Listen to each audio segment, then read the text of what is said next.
만약 오늘을 마지막으로 모든 내연기관 자동차가 도로에서 사라진다면 어떨까요? 더 이상 주유소는 문을 열지 않고 거리에 들리던 엔진 소리조차 들리지 않는 세상. 여러분, 정말 준비되어 있나요? 상상해보세요. 내일 아침 눈을 떴는데 모든 휘발유차와 디젤차가 마법처럼 사라졌다면 말입니다. SF 영화 같은 이야기지만 실제로 우리에게 다가오고 있는 현실이기도 합니다. 2035년 전 세계 주요 국가들이 내연기관차 판매를 완전히 금지한다고 선언했거든요. 오늘은 세 가지 관점에서 이 거대한 변화를 살펴보겠습니다. 첫 번째, 우리 개인의 삶이 어떻게 바뀔지. 두 번째, 사회와 경제 전반에 일어날 충격파. 그리고 마지막으로 우리가 미처 생각하지 못한 새로운 문제들까지. 끝까지 보시면 여러분도 이 변화에 대한 완전히 새로운 시각을 갖게 될 겁니다. 자, 그럼 첫 번째 이야기부터 시작해 볼까요? 여러분이 매일 아침 출근길에 타던 차가 없다면 가장 먼저 무엇이 달라질까요? 바로 여러분의 하루 일과표입니다. 주유소에 들를 필요가 없어지죠. 대신 전기차 충전소를 찾아야 합니다. 문제는 충전 시간입니다. 휘발유 넣는데 5분이면 충분했지만 전기차 급속 충전도 최소 30분은 걸립니다. 갑자기 여러분의 하루에 30분의 대기 시간이 생긴 거예요. 처음엔 불편하겠지만 곧 이 시간을 활용하는 새로운 문화가 생길 겁니다. 충전소마다 카페와 업무 공간이 들어서고 사람들은 충전하는 동안 업무를 보거나 휴식을 취하게 되겠죠. 하지만 더 큰 변화는 소음입니다. 거리가 조용해집니다. 엔진 소리, 배기음, 급가속 소리가 모두 사라져요. 처음엔 어색하겠지만 아이들의 수면 질이 좋아지고 도심 소음성 난청도 줄어들 겁니다. WHO 연구에 따르면 교통소음이 50% 감소하면 도시민의 스트레스, 호르몬 수치가 30%까지 낮아진다고 합니다. 그리고 공기가 맑아집니다. 매일 마시던 배기가스가 사라지니까요. 서울시 연구에서는 내연기관차가 완전히 사라지면 미세먼지 농도가 40% 이상 개선될 것으로 예측했습니다. 여러분의 폐 건강, 특히 아이들의 호흡기가 훨씬 건강해지겠죠. 하지만 여기서 끝일까요? 아닙니다. 더 큰 변화가 기다리고 있습니다.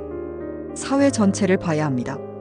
내연기관차가 사라지면 관련 산업이 통째로 흔들립니다. 우선 주유소부터 생각해 보세요.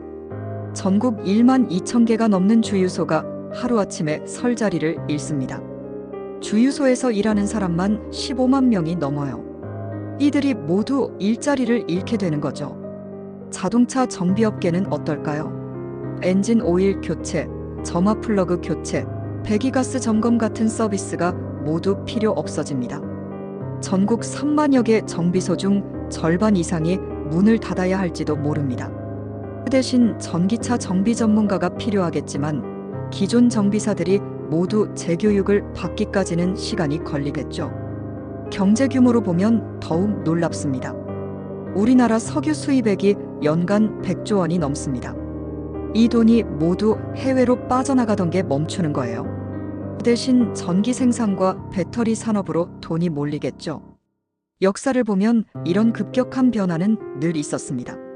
19세기 말 자동차가 등장했을 때도 마부들이 일자리를 잃었지만 대신 운전사라는 새 직업이 생겼죠.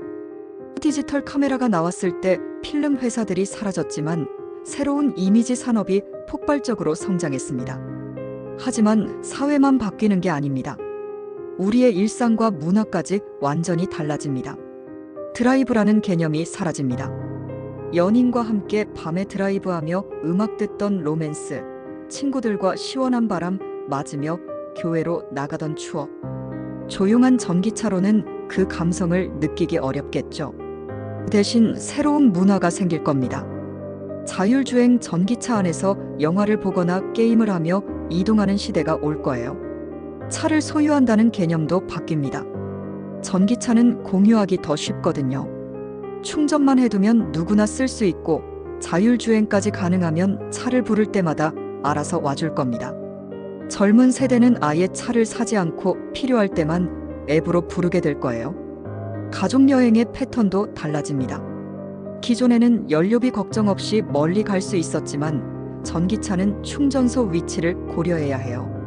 대신 여행 도중 충전하는 30분을 활용해서 현지 음식을 맛보거나 풍경을 감상하는 여유로운 여행 문화가 생길 겁니다.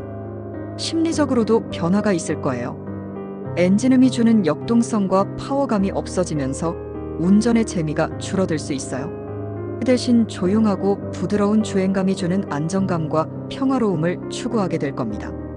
그렇다면 과학기술은 어떻게 발전할까요? 배터리 기술이 혁신적으로 발전해야 합니다. 지금보다 10배 빠른 충전, 2배 긴 주행거리가 가능한 배터리가 나와야 해요. 무선 충전도로도 생길 겁니다. 달리면서 자동으로 충전되는 도로 말이에요. 이미 스웨덴에서 시범 운영 중이거든요. 그렇다면 결국 미래의 우리는 어떤 세상에 살고 있을까요?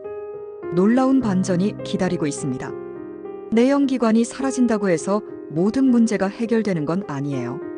전기차 배터리에 들어가는 리튬과 코발트를 확보하기 위한 새로운 자원 전쟁이 시작됩니다. 리튬은 주로 남미에서, 코발트는 아프리카에서 나오는데 이 지역들이 새로운 중동이 될 겁니다. 자원을 둘러싼 국제 갈등이 석유 대신 배터리 원료로 바뀌는 거죠. 환경 문제도 완전히 사라지지 않습니다. 전기를 만드는 과정에서 여전히 탄소가 배출되고 폐배터리 처리는 새로운 골칫거리가 됩니다. 리튬 배터리 하나를 재활용하는 데 드는 비용이 새 배터리 만드는 것보다 비쌀 수도 있어요. 전력 수요가 폭증하면서 전력 공급 불안정도 문제가 됩니다. 모든 차가 동시에 충전하려고 하면 전력망이 버틸 수 있을까요? 정전이 일상이 될 수도 있습니다. 그리고 가장 심각한 건 사회적 불평등입니다. 전기차는 여전히 내연기관차보다 비쌉니다. 부유한 사람들은 최신 전기차를 타고 서민들은 중고 전기차조차 사기 어려워할 수 있어요. 충전 인프라도 강남과 강북, 도시와 농촌 간 격차가 벌어질 겁니다. 결국 내연기관이 사라지는 순간은 단순한 교통수단의 변화가 아닙니다.